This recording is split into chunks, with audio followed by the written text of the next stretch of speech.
salespeople are, for some reason, even though they get this question all the time, they're never really ready to answer it. My main question is that obviously I don't know what it's like in the US, but in the UK it's an extremely saturated market. So when you do cold calling, whether you do it by phone or door knocking, first thing happens is the barrier goes up. You're the sixth person that's contacted me today about card services, and before you really even get a chance to do your pitch, there's a barrier that you need to break. So my question is, how do you break that barrier so you can actually say, okay, you're the sixth person, but actually I want to have a meeting with you. Let's see how, what you can do Sure. for me. Sure. So what I would say is a couple things to understand about kind of sales psychology when you're making these phone calls. So whenever you're trying to set up appointments or leads, you have these two variables, which is quality and quantity. Okay. Yeah. So a quality lead is they know why you're calling. They understand it's about card services. They're interested in meeting with you and you set up a time. That's a great lead. Okay. Um, quantity would just be how many appointments could you possibly get with a strategy like, hey, I'm a local small business owner. You're a local small business owner. I'd like to get together and network with you. When could I stop by and drop off a business card? Mm-hmm.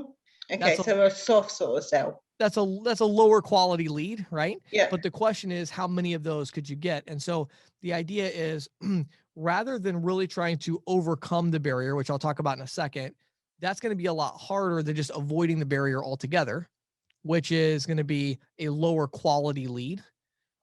So what I find is, the middle ground for me is there a way to position what you do that is going to set you apart and not make it all about card services, but give them enough information so they kind of have an idea that you are somebody that sells business services of some kind and they're willing to meet with you, right? So Mm-hmm. what some people do is they'll present themselves as a cost reduction expert, you know, Yeah. um, right? And so, hi, my name is James Shepard. The reason I'm calling you today is that I'm a cost reduction expert. So I work with small business owners, small shops to just reduce their ongoing cost. We have several things. I've worked with a lot of different business owners. And the reason I'm calling you today is just to do some networking. I realize I've never been in your shop before. I'd love to swing by and say hello. Could I stop by either Thursday morning or Friday afternoon and drop off a business card and say hello?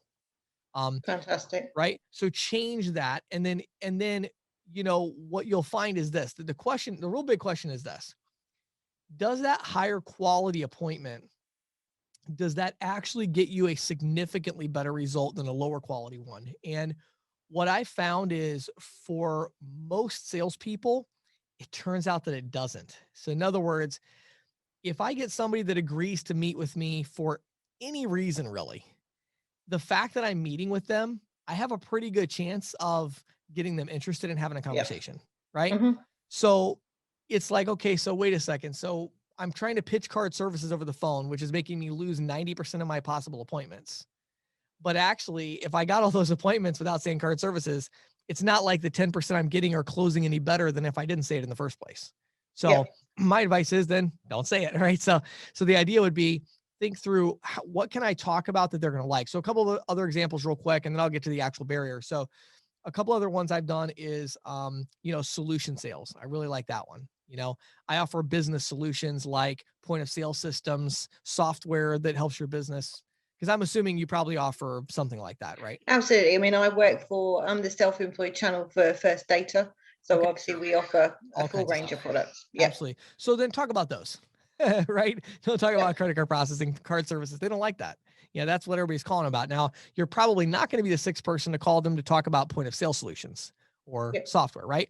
So talk about that instead. And again, we really don't even want to talk about anything very much, of course. We just want to introduce ourselves and get the appointment, you know? Yeah. So one last tip I'll give you, and then let's talk about the actual barrier. So one last tip about kind of avoiding the barrier is make sure you don't take the bait of providing more information.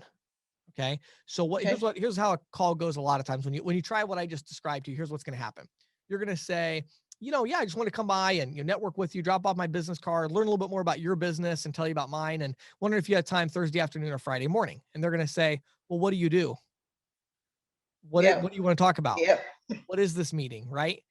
And salespeople are, for some reason, even though they get this question all the time, they're never really ready to answer it. And what they do instead is they actually answer the question. That's a really bad idea. So If you give them enough information to say no on the phone, they will. You don't want to do that. Instead, don't give them enough information to say that. So you have to learn to pivot and get around that and not take the bait. So they say, well, what do you mean? What do you do? Well, we do a lot of different things, mostly business services. We provide a lot of different services. Some of them are cost reduction. Some of them are software and technology. But again, I don't want to take up your time right now. I'm sure you're busy. So did you say Thursday morning would work better, or would Friday afternoon be a better fit for your schedule? Fantastic. Right. Yeah, So that's a really good. you pivot, and then you do the alternate advance. Does this time work better or this time? Just yes or yes. There's no option here, right? So try pivoting like that. So let's say you do all that and somehow it still comes out that you do card services, right? And they say you're the sixth person to call. There is only one strategy that can ever work there that I found, and that is humor.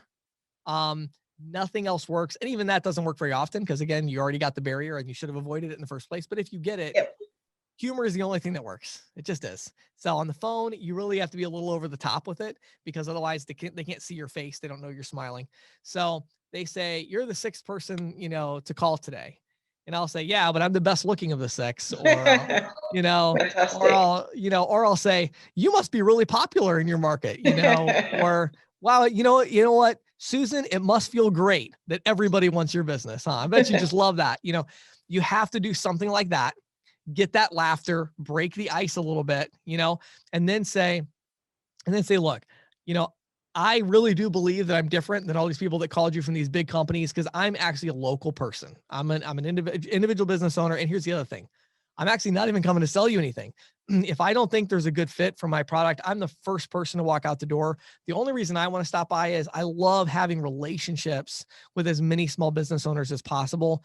I just want to come by, hand you my business card, look you in the eye, let you know that I really am local here in the area. And then if you ever need my services, you know where to find me. Is that fair?